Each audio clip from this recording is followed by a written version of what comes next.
Hello everyone, আসসালামু আলাইকুম। নাজমাস রসই করে আরও একটা রেসিপি দেখার আমন্ত্রণ জানাচ্ছি।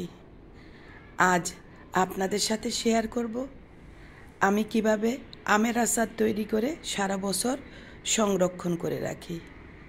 তাহলে চলুন রেসিপি শুরু করি। এখানে আমি বেশ কিছুটা গাছের আম নিয়েছি, আর আমটা হচ্ছে কাঁচা আম। আর আমের ভিতরে যে শাঁসটা থাকে ওইটা একটু হালকা শক্ত হতে হবে।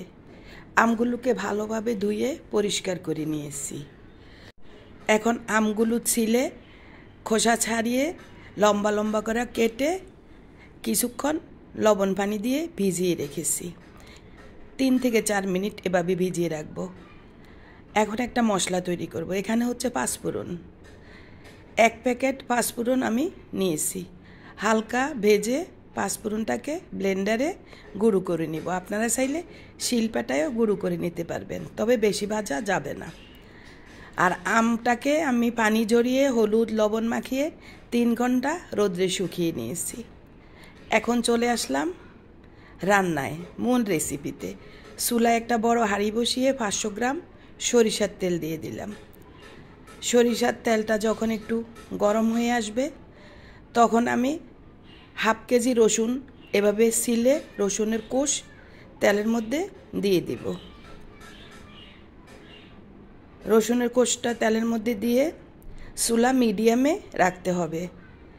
কিছুক্ষণ এভাবে 1 মিনিটের মতো নেড়ে ছেড়ে ভেজে নিব। যখন এরকম বুদবুদ শব্দ হবে তখন আমি দিয়ে দিব কাসুন্দি। আমার এখানে 500 গ্রাম কাসুন্দি আছে, আমি এখান থেকে 250 গ্রাম কাসুন্দি দিব। অবশ্যই কাসুন্দি দিতে চেষ্টা করবেন। কাসুন্দি দিয়ে আবারও আমি ভালোভাবে নেড়ে দিলাম। আর এই প্রসেসিংয়ে আজ আমি আমের আচার তৈরি করছি। এখন দিয়ে দিব 1 টেবিল চামচ জিরা পাউডার, 1 টেবিল চামচ ধনিয়া পাউডার।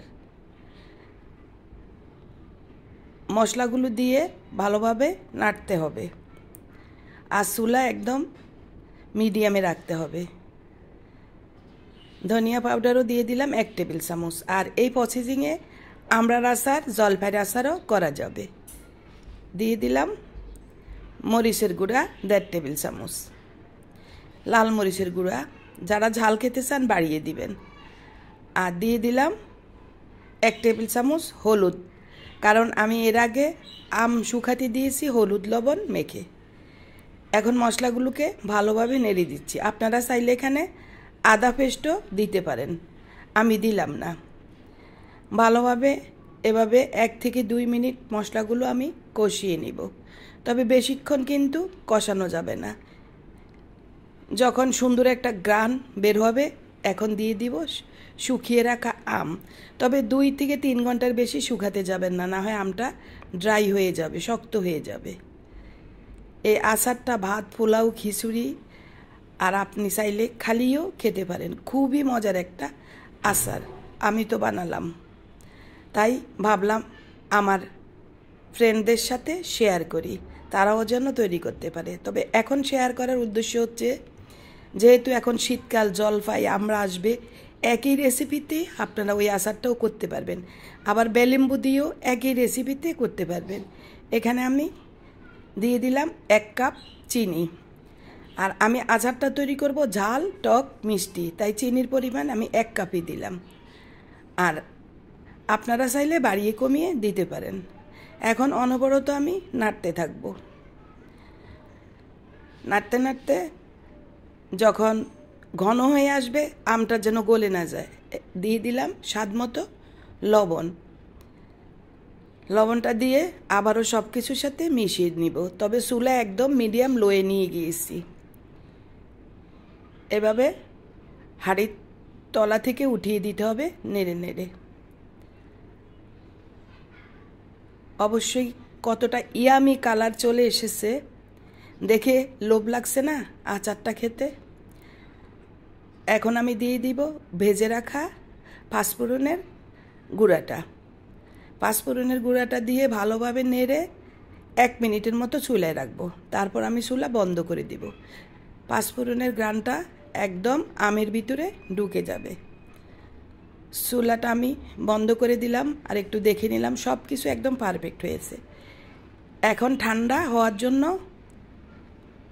আমি একটু বাতাসে রেখে দিব, খোলা জায়গায়, যেখানে রাখলে দ্রুত আমটা ঠান্ডা হয়ে যাবে, না হয় আম গলে যাবে। চাইলে আপনারা প্যানের নিচেও রাখতে পারেন। আমি একটা বাটিতে তুলে রেখেছি। এই যে সম্পূর্ণ আচারটা যখন ঠান্ডা হয়ে গিয়েছে, লক্ষ্য করেন আম, রসুন সব কিছু কিন্তু আমার আস্ত আছে, কিছুই গলে নাই। আর এভাবে বয়মে, কাচের এয়ারটাইট বয়মের মধ্যে রেখে আপনি ফ্রিজে রেখেও খেতে পারেন। আর যদি বাহিরে রেখে খেতে চান তাহলে একটু কষ্ট করে তার 4 থেকে 5 দিন একদম ভালো রোদ্রে দিয়ে শুকিয়ে নেবেন।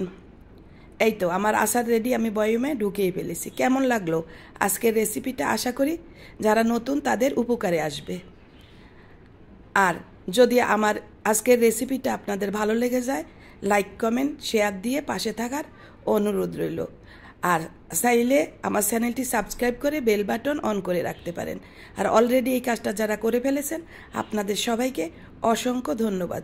চলে আসব নতুন কোনো রেসিপি নিয়ে। আল্লাহ হাফিজ।